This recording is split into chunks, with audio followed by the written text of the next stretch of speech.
Este bloque es presentado por Bolsa de Valores de Asunción, promoviendo los valores del mercado. Y continuamos aquí en Factor Clave con esta agenda de mitad de semana. Ya me dicen que no diga más agenda de miércoles porque suena un poco mal.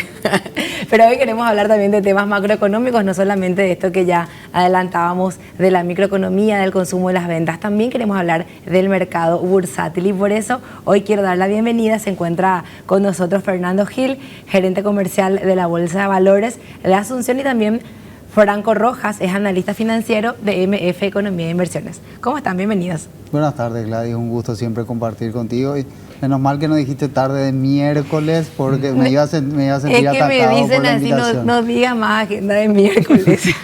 Suena mal. ¿Cómo estás, Franco? Bienvenido. ¿Qué tal, Gladys? ¿Cómo estás? Encantado de estar nuevamente acá, compartiendo un poquito con Fernando de algunos conceptos de lo que es el mercado de valores local.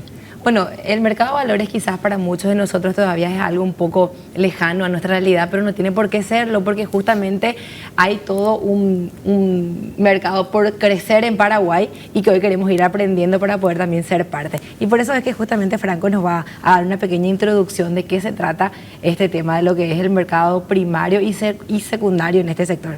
Así mismo, Gladys. Bueno, hoy traemos un tema que se escucha hablar mucho en lo que es el mundo de mercado de capitales, que es el mercado primario y el mercado secundario. Y vamos a hacer brevemente las diferencias, ¿verdad? El mercado primario es donde se dan las emisiones de los nuevos títulos, ¿verdad? Participan emisores de títulos e inversores y los precios de los títulos son determinados por los emisores, ¿verdad? Ahí tenemos, Franco, la primera parte de la presentación justamente para poder seguir con la audiencia lo que nos estás comentando. Sí, así mismo. Podemos ver el mercado primario que dice que se menciona ahí yo estoy mirando del margen izquierdo, ¿verdad? Creo que en las pantallas también lo están viendo así.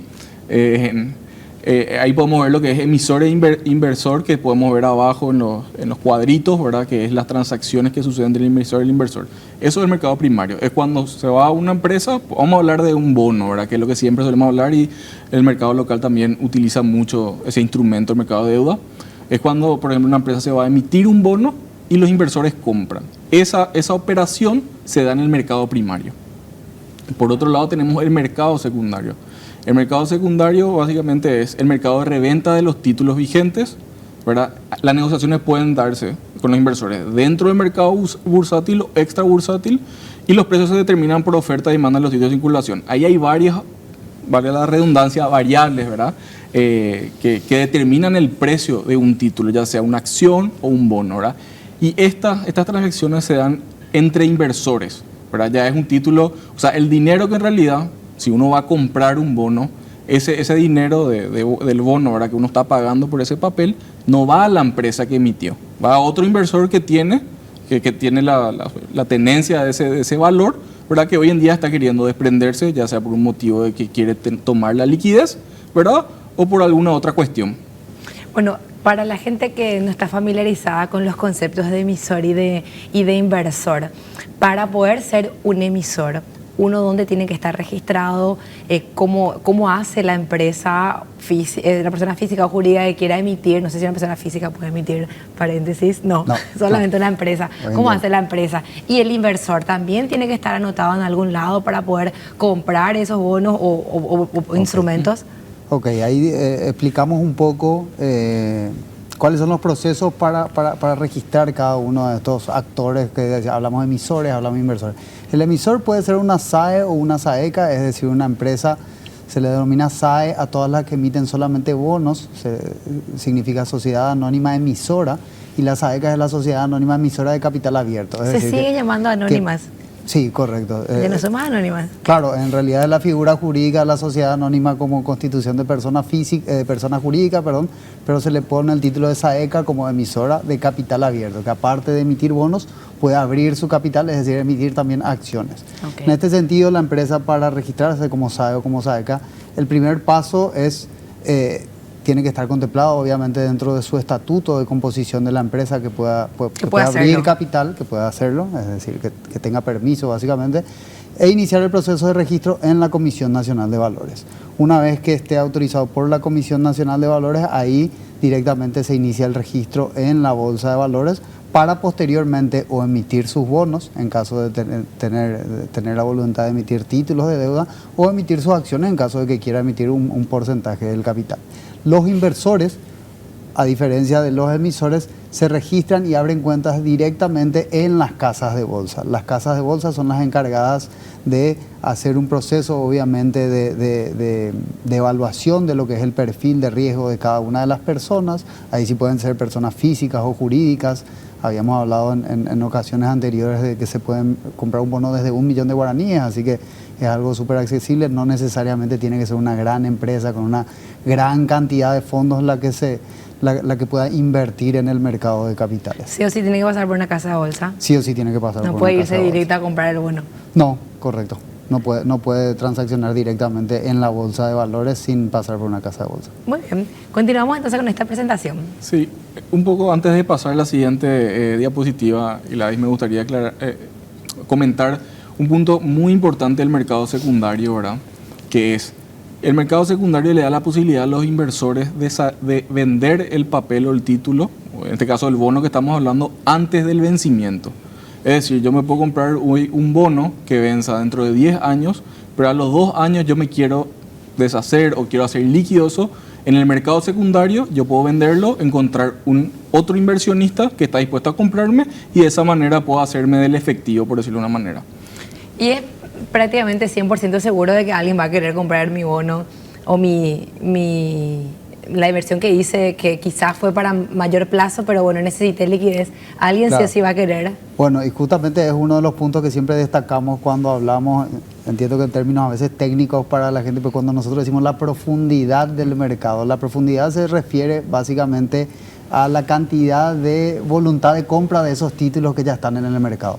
Dentro de nuestro mercado nosotros vemos que solamente entre el 15 y 20% son emisiones de nuevos títulos. Todo lo demás que se transacciona es gente que ya tenía comprado un título, personas o empresas, y lo están revendiendo. Entonces vemos que ese mercado de reventa está creciendo cada vez más, lo cual siempre le da una seguridad al inversor, o cierta seguridad por lo menos, de que los títulos que hoy compren no necesariamente tienen que esperar el vencimiento.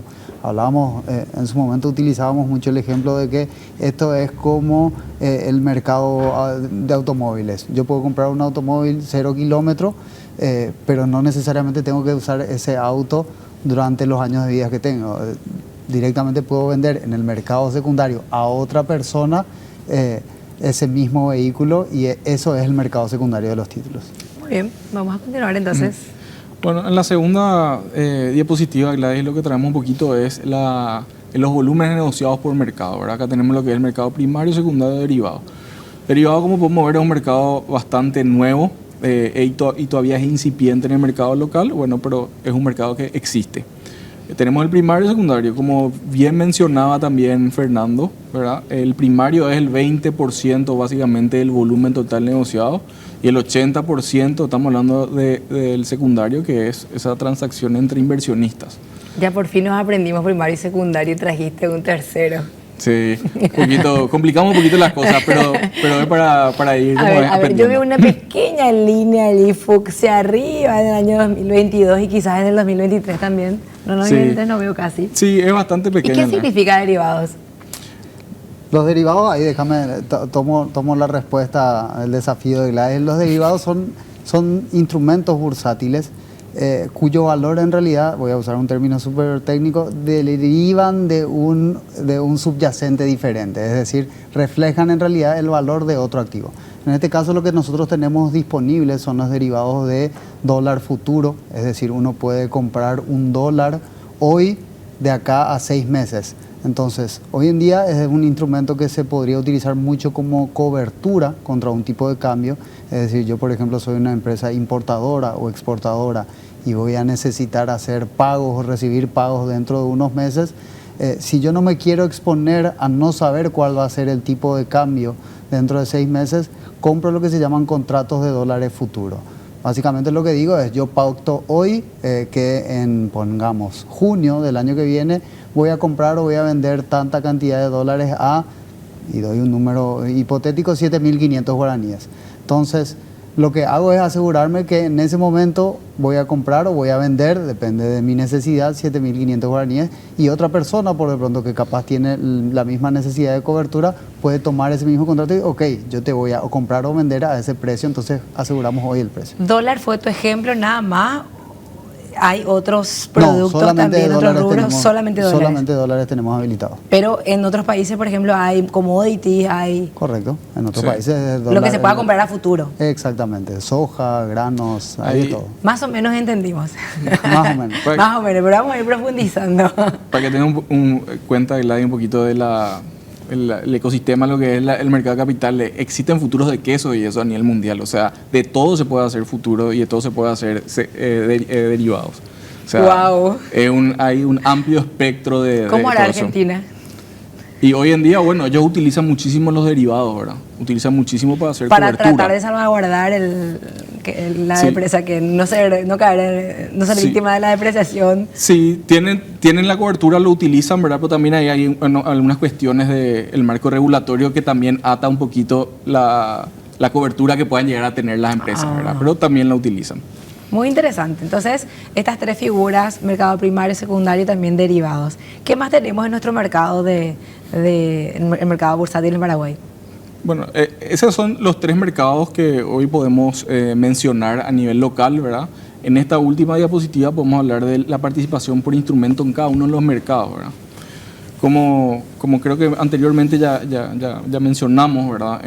A nivel local, alrededor del 90-95%, que me corrija Fernando si me estoy equivocando, son bonos, son títulos de renta fija, lo que en realidad se negocia a nivel local, ¿verdad? Entonces ahí podemos ver en lo que es el 2022 la participación que tienen los diferentes instrumentos secundarios. Estamos hablando de las rayas amarillas y por el otro lado de las que son lilas, lo que es primario, ¿verdad? Podemos ver prácticamente que la participación siempre cae en los bonos, ¿verdad? Bonos financieros, estamos hablando de entidades financieras que emiten bonos, ¿verdad? Y bonos subordinados son bonos pero están subordinadas a otra deuda, es decir, hay personas que tienen un orden de prelación para el cobro antes que los bonos subordinados, ¿verdad? Pero es una cuestión un poquito más técnica y de contrato, ¿verdad? Les encanta a ustedes los economistas Me confundirnos, ¿verdad? ¿Cómo hay en negativo? ¿Por qué esa barra se basa en negativo? Disculpame, y bueno, una disculpa a toda la audiencia, eso es un error, en realidad debería ser positivo, ¿verdad? Ah, me asustaste, Sí, dije yo, sí. acá ocurrió No. algo, ¿verdad? No. Mis conceptos económicos se cruzaron así. Bueno, Ah. entonces, en realidad, consideremos que todo es en positivo. Sí, así mismo. Podemos ver lo que es 2022 y el 2023. Hacemos una comparación, vemos que es muy similar. Solamente lo que podemos notar son las acciones. Este año prácticamente, al primer semestre del 2023, casi no hubo negociaciones de acciones, ¿verdad? Entonces podemos ver esa diferencia donde vemos que en el 2023 la barra amarilla y la lila prácticamente desaparece, ¿verdad? Entonces no hay una participación porque no hubo una negociación de esos títulos, ¿verdad? Al primer semestre del 2023. Acá lo importante y lo que siempre nos gusta, o sea, no nos gusta, sino que siempre creemos que vale la pena destacar, es más allá de hacer mucho recitado de instrumentos o de términos técnicos a veces, es básicamente la concentración que tenemos hoy en día en el mercado de los instrumentos de renta fija. El instrumento de renta fija es el bono, ya sea bono financiero, subordinado. Es un instrumento donde uno ya sabe con anticipación cuánto va a ser el porcentaje de interés que va a recibir como inversionista. Entonces, como tenemos un mercado bastante nuevo todavía y Conservador. muy conservador, muy pequeño todavía, vemos que en realidad, y si estudiamos en realidad la historia de todas las bolsas de valor a nivel mundial, siempre arrancan así los Así nomás, mercados. ¿verdad? Claro, porque cuando uno va directamente a experimentar un nuevo tipo de inversión, lo que quiere es tener certidumbre acerca de lo que va a ser el futuro. Entonces, No hay más cobarde que el capital. Claro, el capital es lo más cobarde siempre. Entonces, si a mí de buenas a primeras me invitan al mercado bursátil y me dicen, mira, tenés un instrumento que no sabes cuánto te va a pagar, no sabes cuánto va a valer dentro de un año, pero creemos que puede valer tanto, que puedes ganar tanto. O tenés un instrumento que sabes que te va a pagar el 10%, bueno, depende de justamente cada inversor. Yo que capaz soy un poco más miedoso con el capital, puedo pensar que, bueno, no, me juego a la renta fija. Uno que es un inversor un poco más arriesgado o que tiene mayor digestión para el riesgo, dice, no, yo me juego con una acción. Entonces, Y aún yéndonos a esa renta fija, estamos hablando que los márgenes terminan siendo mucho mejores, mucho mayores que en otros productos que te da el mercado financiero, por ejemplo, en nuestro país, o en otros tipos de inversiones, digamos. Claro, depende en realidad de la, ¿cómo te digo?, de la tasa del instrumento que uno esté cotizando dentro del sector bancario. Tiene sus diferencias. Siempre decimos que el mercado bursátil no es un competidor necesariamente del sector bancario, sino una alternativa adicional para todos los tenedores o todos los emisores o inversionistas. Un complemento. Un complemento como... Correcto, es un complemento, es una alternativa adicional. Con algunos colegas hacíamos la comparación de que manejar una empresa es como hacer una casa y los instrumentos financieros son como las herramientas. Uno no construye una casa solamente con una herramienta, sino utiliza un martillo, a veces un serrucho. Entonces, necesita diversidad sobre todo de las herramientas para hacer un trabajo correcto. Bien, Fernando, estás viniendo con muchos ejemplos. Estoy trayendo ejemplos prácticos. Sí, sí. Bueno, y para cerrar también esta proyección de esta segunda parte del año en todos los rubros, siempre hacemos esta pregunta a nuestros entrevistados. ¿Estamos yéndonos bien en el rubro también? ¿Vamos a cerrar con números récord otra vez este año?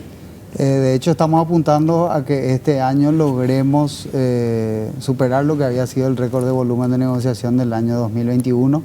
En el año 2021 negociamos 3.420 millones de dólares aproximadamente. A este mes, y bueno, al cierre de ayer del volumen de negociación, hoy no pude ver cuánto cerramos porque no estaba más en la oficina, pero ayer teníamos casi 21.700.000 millones de guaraníes, lo cual ya nos está dejando muy cerca y prácticamente ya, de hecho ya hemos superado el 2022, así que ya estamos cerca de poder decir que este año, por lo menos si no estamos rompiendo el récord, vamos a quedar casi con un empate técnico, estimo. Qué bueno. Bueno, muchísimas gracias a ambos por su presencia. Siempre nos interesa conocer un poco más de algo que para nosotros no es parte de nuestro día a día, pero que es una gran oportunidad para mucha gente que nos mira en sus casas y que dice, bueno, yo quiero ser inversor o quizás yo puedo ser emisor, estoy en condiciones, pero aún no lo ha hecho. Muchísimas gracias, Gladys, un gusto siempre, y la idea es esa, que la gente pueda participar y escuchar más acerca del mercado y animarse a entrar como emisor o como inversor. Blanco, Muchísimas gracias, Gladys. Encantado de estar acá con ustedes y compartir un poquito sobre el mercado de valores.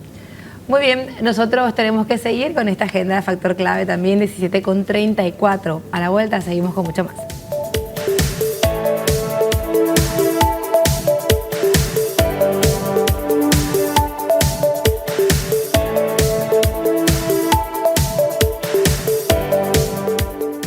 Este bloque fue presentado por Bolsa de Valores de Asunción, promoviendo los valores del mercado.